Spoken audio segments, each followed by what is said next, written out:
Estoy muy bien acompañada por mi compañero Daniel González Rojas, que saben que es nuestro portavoz en el Ayuntamiento de Sevilla, y también el responsable dentro de nuestra área de institucional en la Dirección Andaluza de Grandes Ciudades. Y precisamente es una de las personas que ha trabajado intensamente el texto de la ordenanza que hoy les trasladamos y que vamos a extender a todos los ayuntamientos en los que Izquierda Unida tiene representación, para que el problema de los pisos turísticos sea abordado, sea regulado y empecemos a poner pie en pared a una situación que está generando dos problemas fundamentales. Por un lado, estamos asistiendo a una desnaturalización de las ciudades, a una suerte de paisajes intercambiables donde los cascos históricos están siendo invadidos por franquicias y están siendo vaciados del contenido que les ha dado la singularidad y el atractivo por representar lo que caracteriza a cada ciudad y que, por tanto, la diferencia de otra. Esta desnaturalización, como les decía, o ese fenómeno que también luego tiene el correlato en la gentrificación, en el despoblamiento de gente autóctona, de gente de toda la vida del barrio, en beneficio de personas que vienen por unos días a visitar las ciudades, está generando también un encarecimiento de los alquileres que hay que empezar a acometer. Como saben, Antonio Maillo ya dedicó una sesión de control a la presidenta hablando de esta mal llamada economía colaborativa, que es donde se encuadran las empresas que operan en este sector. Como saben, también hay empresas en el ámbito del transporte, de la comida rápida, comida a domicilio. Esa mal llamada economía colaborativa está generando problemas formidables en todos los sectores donde opera, porque está generando una competencia desleal entre quienes trabajan abiertamente en esos sectores y, por tanto, están sujetos a una normativa específica y también a una tributación específica, frente a quienes, bajo ese paraguas todavía desregulado de esa, como les digo, mal llamada economía colaborativa, pretendiendo ser empresas de intermediación digital, lo que hacen efectivamente es trabajar como un operador más en sectores urbanísticos, turísticos, del transporte o de la restauración, pero eludiendo los controles de la norma específica de cada sector y, por supuesto, los impuestos. Aparte de que están generando, en el ámbito de lo turístico, como les decía, los problemas que ya mencionábamos de encarecimiento de los alquileres o de vaciamiento de los reclamos típicos de las ciudades que las caracterizan, está también provocando un deterioro del empleo en los sectores que vienen operando abiertamente y oficialmente en estos ámbitos. Y bueno, hablar de un deterioro del empleo en esta mal llamada economía colaborativa, teniendo en cuenta cómo está el empleo en todos sitios, no es más que, en fin, la guinda de un macabro pastel. Bueno, a todo eso hay que ponerle coto. La Junta de Andalucía parece que no se da por aludida. El consejero de Turismo dice que esto es una competencia estatal. La presidenta fue instada por Antonio Maillo a tener una reunión con los alcaldes y alcaldesas de grandes ciudades para empezar a poner un poco de orden en todo este tema. La Junta tiene competencias en turismo, parece que no tiene mucha intención de ejercerla en este ámbito. El Estado también anda pendiente, pero desde Izquierda Unida, y viendo que nadie le pone el cascabel al gato, hemos dado un paso al frente. Esta ordenanza, de la que ahora les va a hablar mi compañero Daniel, ya ha sido debatida y sustanciada en el Ayuntamiento de Sevilla, y nuestro objetivo es que este mismo debate y estos acuerdos tomen cuerpo, se materialicen en el conjunto de los ayuntamientos, primero de grandes ciudades, que son las que están más expuestas a los problemas de los pisos turísticos de este tipo de empresas, pero que luego también se extiendan a ciudades medias y pequeñas, porque Andalucía, como saben, es toda ella una zona muy atractiva en términos turísticos y, por tanto, muy pocos municipios pueden estar a salvo de tener los problemas que ya se están viviendo de manera muy aguda en ciudades como Sevilla o como Málaga, que actualmente son las dos que más problemas acarrean a consecuencia de esta incorporación masiva de alquileres turísticos a zonas en las que normalmente, se han encontrado los reclamos y los elementos más bonitos y más diferenciadores de esas ciudades y que, por tanto, más merecen la pena para la gente que nos visita. Frente al problema que está afectando tanto el derecho a la vivienda, como ha comentado, como a la teatralización de nuestras ciudades, convertirla en un decorado para los turistas, perdiendo la idiosincrasia de cada uno de nuestros pueblos. Entendíamos que era el momento de que los ayuntamientos de Izquierda Unida y los grupos municipales de Izquierda Unida pasaran a la ofensiva para proponer desde la oposición o desde el Gobierno medidas concretas para que desde los ayuntamientos se atajara esta problemática. Es verdad que vivimos en un contexto en el que los ayuntamientos, los municipios están en la mayoría de los casos atados de pie y mano porque tenemos pocas competencias desde los ayuntamientos, pero es verdad también que en cuanto a normativa urbanística, que es de donde se puede atajar la cuestión de los pisos turísticos, es competencia de los ayuntamientos. Se erra si tiramos por atajarlo desde un municipio, desde un ayuntamiento, por la cuestión turística, como por ejemplo el caso de Sevilla, que es el que conozco de primera mano, que llevan pues 2 años perdidos porque lo están intentando atajar desde una normativa turística y no desde una normativa urbanística.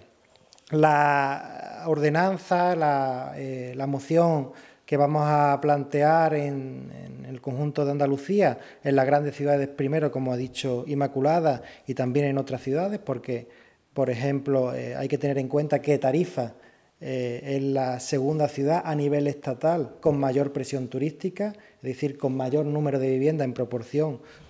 con viviendas habituales, aún no siendo una gran ciudad, pero es verdad que la problemática está en Sevilla, está en Málaga, está en Córdoba y está en Granada. Como digo, una batería de propuestas que podrían dividirse en 3 bloques, un primer bloque de control de las viviendas, un segundo bloque de cambio de normativa urbanística y un tercer bloque en materia fiscal, que también es competencia de los ayuntamientos regular en sus ordenanzas fiscales, en sus tributos, esta materia. En cuanto al control, entendemos que se tiene que poner en marcha una colaboración ciudadana, tanto para los vecinos que viven en las ciudades como para los turistas que vienen a nuestras ciudades, para comprobar si las viviendas donde se alojan o la vivienda del vecino o la vivienda que tiene arriba o que tiene abajo de su casa cumple los requisitos y está registrada. Por eso es importante que el registro de turismo andaluz, que regula la Junta de Andalucía, se le apliquen medidas de transparencia para que cualquier ciudadano pueda acceder a eso. No estamos pidiendo tampoco nada fuera de otro mundo. Comunidades como Cataluña, ciudades como Barcelona ya están trabajando en esa línea, donde con un solo clic en una web del ayuntamiento tú puedes ver la lista de viviendas destinadas a fines turísticos. También es necesario ampliar el control y la labor de inspección, aparte de las viviendas turísticas como problema que decía la compañera que afecta a la vivienda y afecta a los cascos históricos, también está la cuestión de las viviendas ilegales. El gran porcentaje que hay en Andalucía, entre el 80 y el 90%, estamos hablando de viviendas que no cumplen los requisitos del decreto y que no están reguladas. Para eso hace falta una mayor inspección y aflorar tanto desde los ayuntamientos como desde la Junta de Andalucía, como con esa colaboración ciudadana que decía al principio. En materia urbanística, que aquí es donde está el meollo de los ayuntamientos, la cuestión, y lo voy a explicar con un ejemplo que creo que se va a entender, es reconocer el fenómeno, o bien a través de un plan especial, o bien a través de una ordenanza, o bien a través de la modificación de los planes generales del PGO, pero reconocer el fenómeno. Igual que en nuestros PGO está reconocido el suelo industrial, está reconocido la zona verde, está reconocido el equipamiento educativo, el equipamiento deportivo, la vivienda, pues hay que reconocer el uso de vivienda turística, empezando por ahí para cualquier trámite posterior. Otras ciudades fuera de Andalucía que ya están trabajando en este tema, pues los están haciendo o bien modificando el plan general, los diferentes PGO, o bien con una ordenanza propia, o bien, como digo, con un plan especial que reconozca esta cuestión. Y después también hay otra cosa que hay que tener en cuenta a la hora de la normativa urbanística, es la zonificación. Aunque afecta a la ciudad de Sevilla, a la ciudad de Málaga, no afecta a todos los barrios por igual. Normalmente son en los cascos históricos y en los barrios aledaños de esos cascos históricos. Por lo tanto, tiene que ser una normativa urbanística que no afecte igual según la calle, ¿no? Según el barrio. Pongo el ejemplo de Sevilla, no es lo mismo el casco antiguo, un piso turístico en el casco antiguo, donde estamos hablando de que 1 de cada 4 viviendas son turísticas, a irnos, por ejemplo, a Sevilla Este, donde estamos, donde el porcentaje de vivienda turística no afecta, ¿no? Por lo tanto, la normativa urbanística no tendría incidencia en Sevilla Este, pero sí incidencia en los cascos históricos. Y después, en materia fiscal, que es también otro campo de batalla desde los ayuntamientos, donde se tienen competencias plenas, que es aplicar los tipos diferenciados, teniendo en cuenta que estamos ante una actividad comercial y no ante una vivienda. Igual que no se paga el IBI o la tasa de basura o la tasa de agua, no paga igual una vivienda que una tienda o un comercio, pues estas viviendas con fines turísticos se les reconoce como servicio económico y por lo tanto pagarían un tipo diferenciado también para combatir la competencia desleal con, digamos, los establecimientos tradicionales que pagan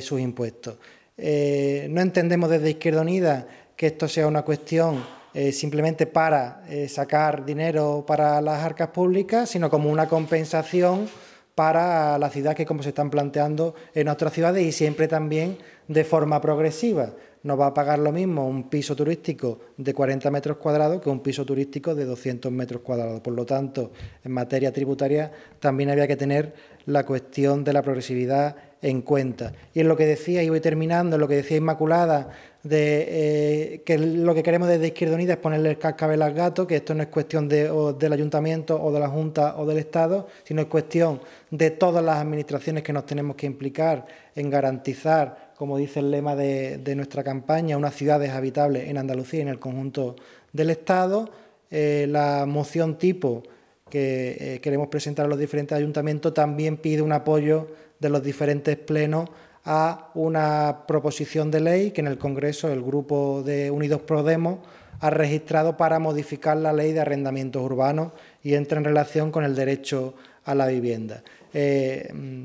Las diferentes leyes de arrendamiento urbano de los últimos años lo que han hecho es desregularizar los alquileres, provocando que en los cascos antiguos, a día de hoy, se genere una burbuja del alquiler. Es imposible para estudiantes o para profesores o enfermeros que vienen a vivir una temporada a las grandes ciudades. Es incompatible, es imposible encontrar un alquiler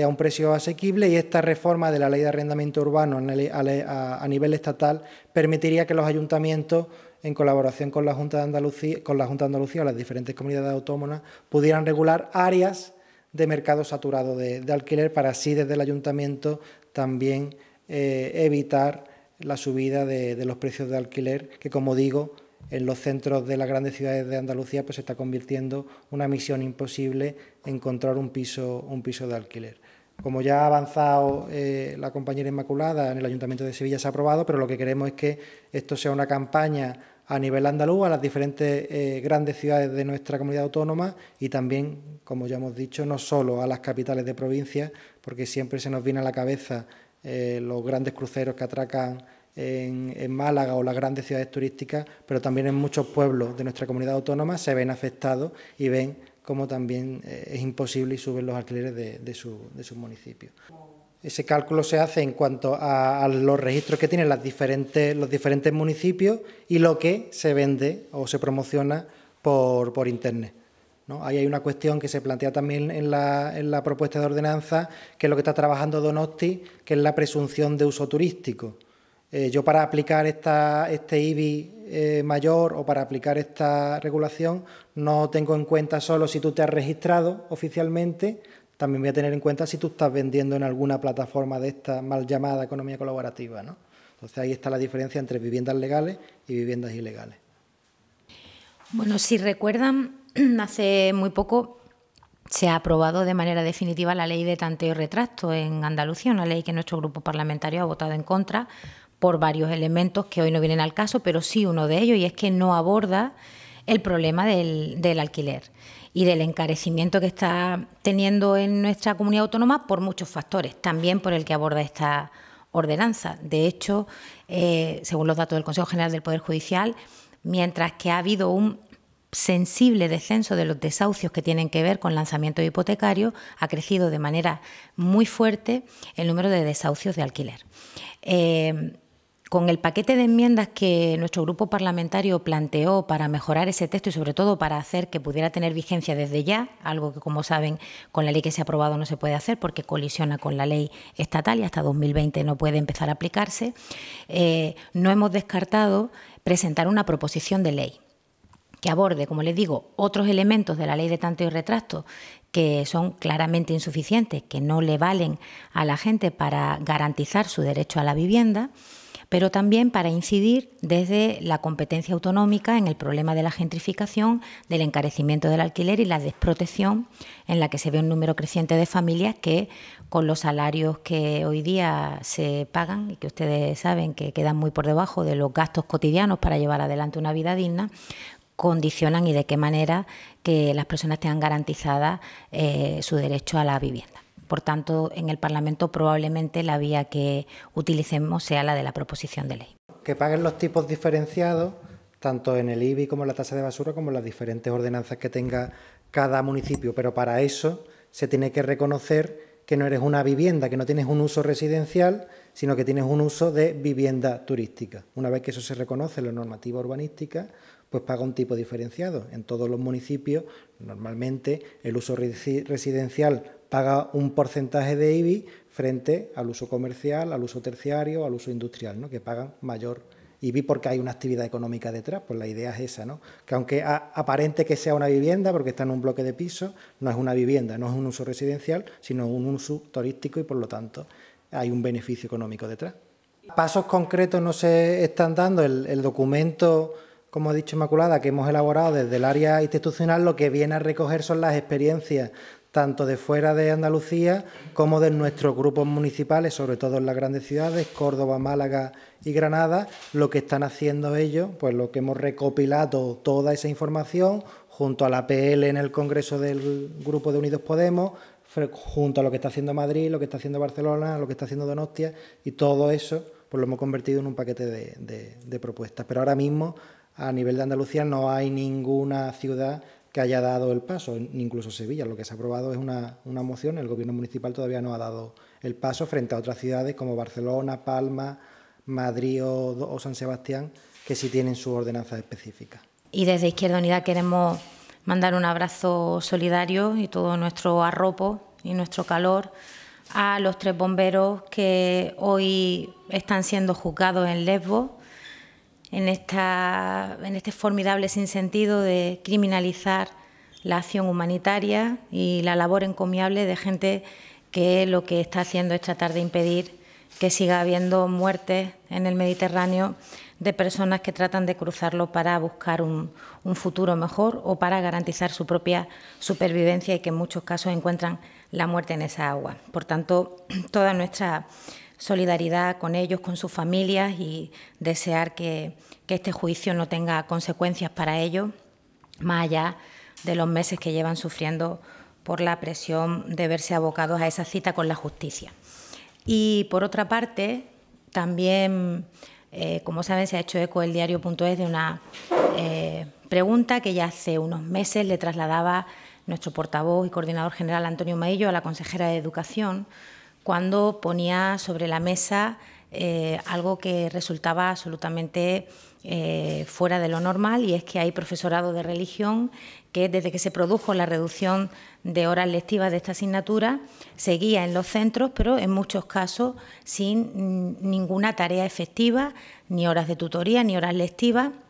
y que sin embargo seguía acudiendo con normalidad a los centros escolares y, por tanto, seguía recibiendo su remuneración por parte del Ministerio de Educación, que, como saben, es el que abona estas nóminas. Esa comparecencia en la que Antonio Maillo trasladaba este tema a la consejera se produjo en septiembre del año pasado, en 2017. La consejera manifestó su sorpresa. Al parecer no tenía conocimiento de que esto era algo que sucedía, dijo que lo iba a comprobar. Efectivamente, luego reconoció que lo constataba, pero estamos en mayo de 2018 y, aparte de esa comprobación, no sabemos de ninguna medida concreta que la Junta haya puesto en marcha a través del Ministerio de Educación para que esto se corrija. Bueno, pues vamos a reiterar en el Parlamento andaluz una comparecencia a ver en qué se concreta una situación que no es sostenible en el tiempo, no se puede hacer un uso absolutamente calificable de despilfarro de los recursos públicos en materia educativa, que tan escasos son, como bien saben. Y también vamos a hacer directamente, a través de Miguel Bustamante, una pregunta en el Congreso de los Diputados para ver el Ministerio qué parecer nos traslada ante una situación que debe corregirse. Bueno, la verdad es que nos encantaría que el debate nos sorprendiera, que sería un escenario novedoso. Esperamos que la presidenta no transite nuevamente por el aluvión de anuncios y de promesas y que haga una reflexión política profunda de lo que está suponiendo para Andalucía esa llamada estabilidad que ha obtenido gracias a los apoyos que le otorga Ciudadanos, pero que le ha permitido sacar adelante una serie de medidas que no han tenido ninguna traducción concreta en una mejora de las condiciones de vida y de trabajo de la mayoría del pueblo andaluz. Y ahí es donde entendemos que el debate debiera centrarse. Pero ya le digo que si ahí se centrara, nos sorprendería, porque no suele ser la dinámica con la que la presidenta aborda este tipo de comparecencias. Suele ser el típico publireportaje y anuncios luego que cuando se contrastan con la realidad pues no tienen nada que ver con ella.